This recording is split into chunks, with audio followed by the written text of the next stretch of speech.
तिथे तिसऱ्या आघाडीसाठी बच्चू कडू यांच्याकडून 25 जागांची चाचपणी करण्यात आली। सरकारकडे 18 मागण्या केलेल्या आहेत, परंतु मागण्या पूर्ण झाल्या नाही तर निवडणूक लढणार नाही असं देखील त्यांनी म्हटलंय।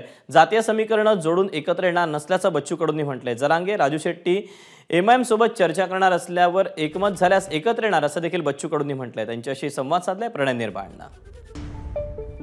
8 तारखेला छत्रपती संभाजीनगरमध्ये आमदार बच्चू कडू यांचा भव्य मोर्चा आयोजित करण्यात आलेला आहे। यावेळी काही मागण्या आमदार बच्चू कडूंनी ठेवलेल्या आहेत। जर त्या मागण्या पूर्ण झाल्या नाही तर येणाऱ्या विधानसभेमध्ये तिसरी आघाडी स्थापन करणार असं आमदार बच्चू कडूंनी सांगितलेलं आहे। आपल्यासोबत आमदार बच्चू कडू होते, आपण त्यांच्याशी बोलूया। भाऊ, नेमक्या मागण्या काय आणि नेमकं मोर्चाचं स्वरूप कसं राहणार आहे? संपूर्ण शेतकऱ्याची कर्जमाफी आहे आणि कर्जमाफी देऊन 2 वर्ष मुद्दल आणि व्याजात 50% माफी द्यावी। पेरणी ते कापणीपर्यंत सगळे कामं एमआरजीएसमध्ये करावे।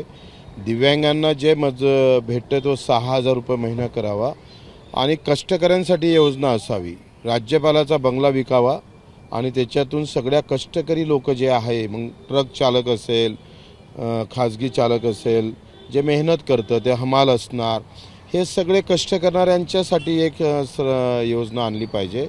घरकुलांना जो समान वाटप होत नाही, गाववाल्यांना अलग आणि शहरवाल्यांना, तर त्यामध्ये सुद्धा शहरवाल्याचे आणि गाववाल्यांचे सुद्धा 3-3 लाख समान ठेवण्यात यावे। आम्ही 5 लाखाची मागणी केली, पण 3 ते 4 लाख असणं गरजेचं आहे। जे खाली काम करतंय, अंगणवाडी सेविका, आशा वर्कर, मदतनीस, रोजगार सेवक, ग्रामपंचायत कर्मचारी, पोलीस पाटील, होमगार्ड, ह्या बिचाऱ्यांना अर्धा वेळ कर्मचारी फक्त 3000 रुपये पगार भेटतोय। याला समानता आणली पाहिजे आणि कलेक्टरचे पगारही कमी केले पाहिजे, प्राध्यापकांचे पगार कमी केले पाहिजे, आमदारांचे पगार कमी केले पाहिजे आणि ह्या पगाराचा बचत निधी आहे तो ह्या सगळ्या खालच्या ग्राउंडवर दिले पाहिजे। नेमकं स्वरूप कसं राहणार आहे 8 तारखेला छत्रपती संभाजीनगरमध्ये? किती लोक? मला वाटतं 2 ते 3 लाखाच्या वर लोक होईल, कारण प्रचंड उत्साह लोकांमध्ये आहे।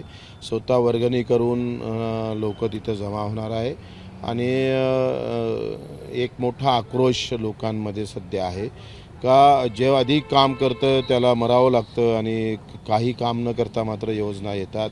तर त्या सगळ्या संदर्भात आम्ही शासनाला पत्र देणार आहोत आणि 2 ते 3 लाखाच्या वर एकंदरीत शेतकरी मजूर धडकणार आहे। पहिल्यांदा या जाती धर्माच्या या सगळ्या वातावरणामध्ये आमचं म्हणणं आहे का आर्थिक विषमतेकडे लक्ष देणं गरजेचं आहे। जेवढं जातीय विषमतेकडे लक्ष दिलं जातं तेवढं आर्थिक विषमतेकडे लक्ष देणं गरजेचं आहे आणि आर्थिक विषमतेवरच आमचं अजेंडा आहे। नेमकं त्याच्यामध्ये काय स्वरूप राहणार आहे? तुमची मागणी तर समजा जर मान्य झाली नाही तर मग पुढचा निर्णय काय? आम्ही तर असं म्हटलं की आमच्या 18 मागण्या आहेत, त्या जर मान्य झाल्या तर आम्हीच निवडणूक लढणार नाही, आम्ही सरकारला डायरेक्ट पाठिंबा देऊ आणि मागणी जर पूर्ण केल्या आणि त्यावर निर्णय जर झाला नाही, त्याचे GR काढले नाही तर मग मात्र आम्ही लढू।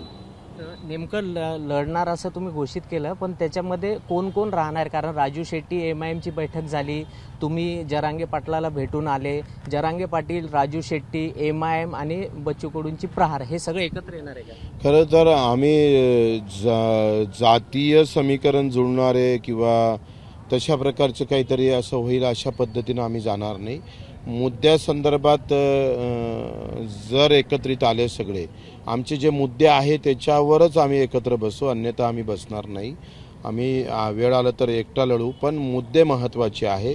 मुद्द्यावर जर सहमत सगळ्या पक्षाचं ज्या पार्टीचं होईल त्यांच्यासोबत आम्ही बसू। प्रकाश आंबेडकर पण ओबीसी मोर्चा म्हणजे आता नेमका त्यांची यात्रा निघालेली आहे। आमचं असं म्हणणं आहे की आम्ही जातीच्या मुद्द्यावर कधीही बसणार नाही। आमचे मुद्दे हे सर्व जातीचे कष्टकरी, कामकरी, शेतकरी, शेतमजुराचे आहे, त्या संदर्भातच आम्ही विचार करू। प्रकाश आंबेडकर जर आले तर घेणार त्यांना?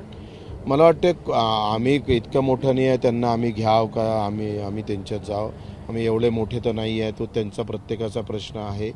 आम्ही जे कार्यकर्त्याला विचारून आम्ही याच्यामध्ये 11 लोक जे निवडले आहे का कशा पद्धतीनं आपण समोर गेलो पाहिजे। जर सरकारनं आमचं जर निवेदन मान्य केलं किंवा त्यावर कुठेतरी निर्णय घेपर्यंत निर्णय जर घेतला तर कदाचित आम्ही लढूही नाही। निर्णय घेतला तर त्याच्या अंमलबजावणीपर्यंत गेले तर, निवड आश्वासन नाही, पण जर नाही झालं तर मग मात्र आम्ही लढू आम्ही शेतकरी शेतमजुराची ताकद काय हे महाराष्ट्राला दाखवून देऊ. लढू म्हणता, पण किती जागेवर प्लॅनिंग केलेलं आहे तुम्ही आता? आम्ही आता 20 ते 25 लोकांचं, आता मी परभणीला कळमनुरीला चाललोय, तिथे एक मोठी सभा आहे आणि अशा प्रत्येक ठिकाणी आम्ही फिरतो आहे. जिथे जिथे चांगले कॅन्डिडेट उमेदवार भेटतं तिथे समोर जाऊ. तरी एक अंदाजित किती 20 ते 25 ठिकाणी आत्तापर्यंत आमच्याकडे चांगले नाव आलेले आहे. आजी माझे आमदार पण आहे त्याच्यामध्ये आणि तशा पद्धतीने. हे तुमच्या संपर्कातले झाले, पण राजू शेट्टींचे, MIMचे, प्रकाश आंबेडकरांचे, जरांगे पाटील, आता त्यांना कसं घेऊन बसायचं? प्रश्न असा आहे का आमचा मूळ अजेंडा आहे शेतकरी शेतमजुराचा आणि त्याला मग जाती धर्माचं गालबट लावू नये याचा विचार नक्की करू. जर शेतकऱ्याच्या मुद्द्यावर जर आले तर ते सगळे एकत्र होणार. शेतकरी मजुराच्या मुद्द्यावरच एकत्र होऊ, अन्यथा नाही. तर हे होते आमदार बच्चू. शेतकऱ्याच्या मुद्द्यावर जर जरांगे पाटील, राजू शेट्टी आणि MIM आणि प्रकाश आंबेडकर हे जर एकत्र आले तर आम्ही सर्व एकत्र मिळून विधानसभेला सामोरे जाणारे, अशी प्रतिक्रिया बच्चू कडूंनी दिली. कॅमेरामॅन अमोल देशमुखसह प्रणय निर्वाण, ABP माझा, अमरावती. ABP माझा, उघडा डोळे बघा नीट.